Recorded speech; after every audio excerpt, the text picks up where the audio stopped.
यूं ही नहीं ताज ताज बन जाता है। शिल्पकारों का हुनर और चुनिंदा संगमरमर ताज को नायाब बनाते हैं। कुछ ऐसे ही चुनिंदा जगहों से बस खास ही चुनकर लाता हूँ।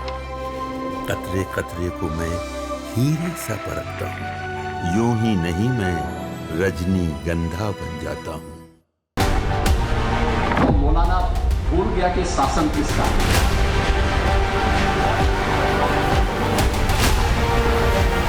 ना बाबा से डरना, ना मोदी से डरना, ना अमित शाह से डरना। कुछ ऐसे लोगों की गिरफ्तारी की गई जो यहाँ से न पश्चिम बंगाल और बिहार के रहने वाले थे।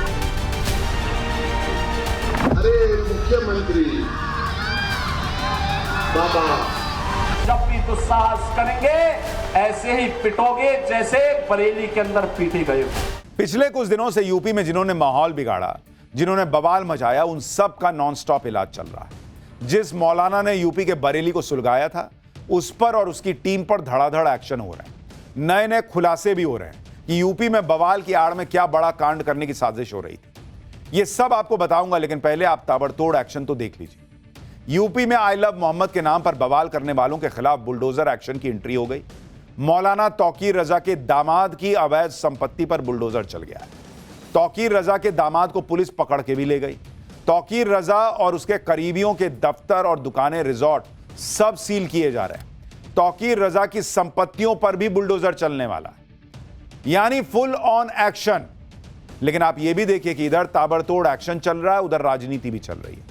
बरेली हिंसा पर समाजवादी पार्टी के नेता मुस्लिम कार्ड खेलने में जुट गए। ओवैसी मैदान में कूद आए। मोदी योगी का नाम लेकर राजनीति कर रहे हैं। मोदी योगी का नाम लेकर ओवैसी क्या पॉलिटिक्स कर रहे हैं, यह आपको आगे दिखाऊंगा। लेकिन इसी बीच बरेली हिंसा की जांच के दौरान यूपी से एक और बड़ी चौंकाने वाली खबर आई। यूपी एटीएस ने 4 कट्टरपंथियों को गिरफ्तार किया है। यूपी एटीएस ने खुलासा किया कि ये लोग हिंसा के जरिए योगी सरकार को गिराने की साजिश रच रहे थे। मुजाहिदीन आर्मी बनाकर हथियारों के दम पर शरिया कानून लागू करना चाहते थे। गैर मुस्लिम धर्मगुरुओं को टारगेट करके उनकी किलिंग की साजिश थी। ये लोग अपने साथ बाकी लोगों को भी हिंसा की साजिश में जोड़ने की कोशिश कर रहे थे। यूपी एटीएस ने अकमल, सफील, मोहम्मद तौसीफ और कासिम को पकड़ा है। आतंकी इरादों वाले इन कट्टरपंथियों की गिरफ्तारी और उसमें क्या बड़े बड़े खुलासे हुए हैं, आज आपको देखना चाहिए। बरेली हिंसा में कैसे सड़क पर मौलाना तौकीर का दामाद और पुलिस, उनके बीच हाई वोल्टेज ड्रामा हुआ है, कहां कहां बुलडोजर चल गया है, बरेली हिंसा के तार बिहार और बंगाल से कैसे जुड़ रहे हैं, ये सब अब अभी आपको बताऊंगा। लेकिन पहले ट्रेलर देखिए। मौलाना भूल गया कि शासन किसका है।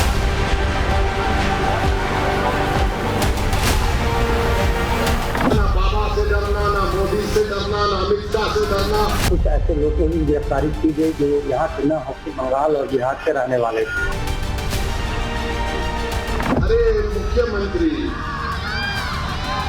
बाबा, जब भी दुस्साहस करेंगे ऐसे ही पिटोगे जैसे बरेली के अंदर पीटे गए।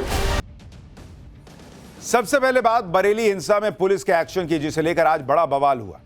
नगर निगम की टीम मौलाना तौकीर रजा के दामाद मौलाना मोहसिन रजा के घर पहुंच गई। आरोप है कि मोहसिन ने नाले की जमीन के ऊपर अपना आलीशान घर बनवाया हुआ था। निगम की टीम ने मोहसिन रजा से घर के कागज मांगे। इसी दौरान मोहसिन रजा की पुलिस और निगम की टीम से झड़प हो गई। हाई वोल्टेज ड्रामा हो गया। इसके बाद पुलिस मोहसिन रजा को पकड़कर वहां से ले गई। ये उन्हीं मौलाना तौकीर रजा के दामाद साहब हैं जो तौकीर रजा कहते थे कि हमने मुसलमानों को रोक के रखा वरना सड़क पर क्या ना क्या हो जाए। आज कह रहे हैं मुसलमान होने की सजा दी जा रही। गलत काम करने पर एक्शन हो रहा है तो इनको मुसलमान होना याद आ रहा है। मोहसिन रजा पर एक्शन के बाद बुलडोजर एक्शन हुआ। निगम की टीम ने मोहसिन रजा की अवैध संपत्ति पर बुलडोजर चला दिया। आरोप है कि मोहसिन ने सरकारी जमीन पर अवैध कब्जा करके घर बनाया हुआ था। आप 2 तस्वीरें देखिए। पहली तस्वीर मोहसिन के आलीशान सफेद घर की है, अभी थोड़ी देर में आपको दिखाएंगे। इसका नाम हसन हाउस रखा हुआ है। और एक तस्वीर बुलडोजर एक्शन की भी देखिए, कैसे वहां पर बुलडोजर गरज रहा। बुलडोजर चलाकर घर की चारदीवारी और जितनी दूसरी बची हुई जगह थी अवैध तरीके से घेरी गई थी, उसे हटा दिया गया। बरेली में बुलडोजर एक्शन पर ग्राउंड रिपोर्ट देखिए, फिर आपको बताता हूं कि और क्या क्या एक्शन हुआ है।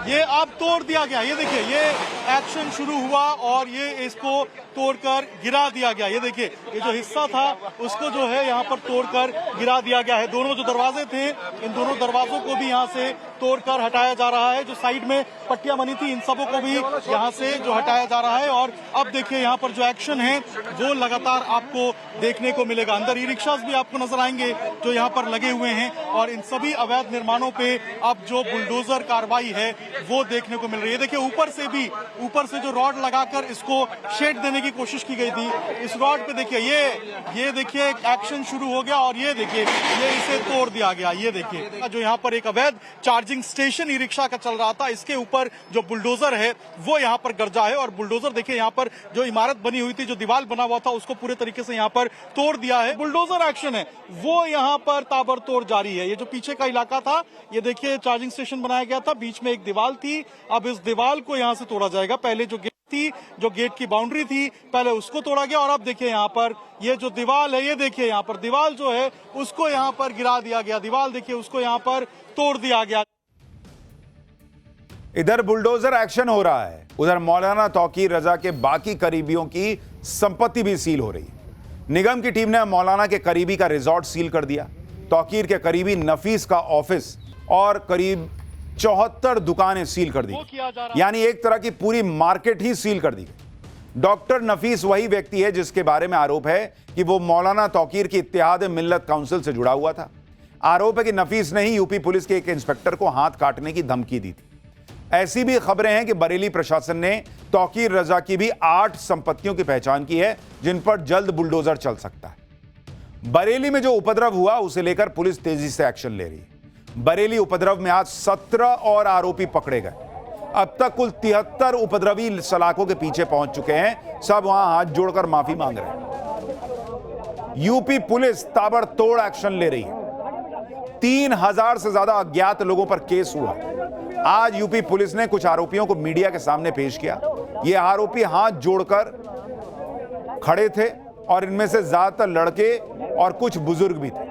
बरेली में 4 दिन के अंदर ही पुलिस ने हिंसा फैलाने वाले पूरे नेटवर्क को ध्वस्त कर दिया। बरेली हिंसा के बाद जिस तरह से यूपी पुलिस एक्शन ले रही है, उससे साफ लग रहा है कि मुख्यमंत्री योगी आदित्यनाथ बरेली केस के जरिए उपद्रवियों को क्लियर मैसेज दे रहे हैं कि अगर यूपी में कुछ कांड किया तो बरेली जैसा एक्शन, तगड़ा एक्शन पूरे यूपी में होगा।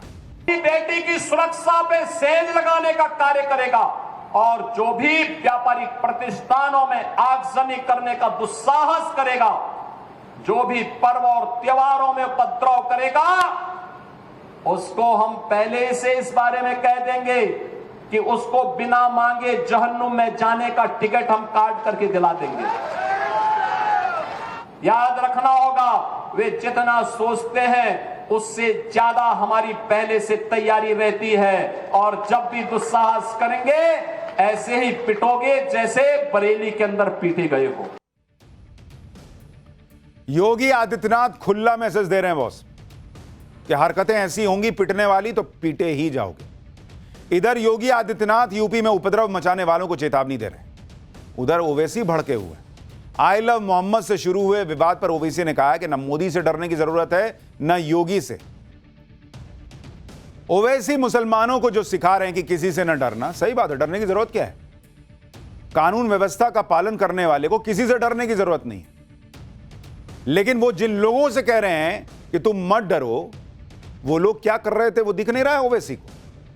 खुद तो मन से भाषण दे रहे हैं, कुछ तो बड़े बंगले में रहते हैं, और जो गरीब मुसलमान वहां आज पुलिस की कस्टडी में है, जिसको पढ़ रही है, जिसके घर वाले तकलीफ में हैं, इनको तो मंच से भाषण दे देना। उनको नहीं सिखा रहे हैं अच्छी बात कि ना देश का लॉ एंड ऑर्डर मानो।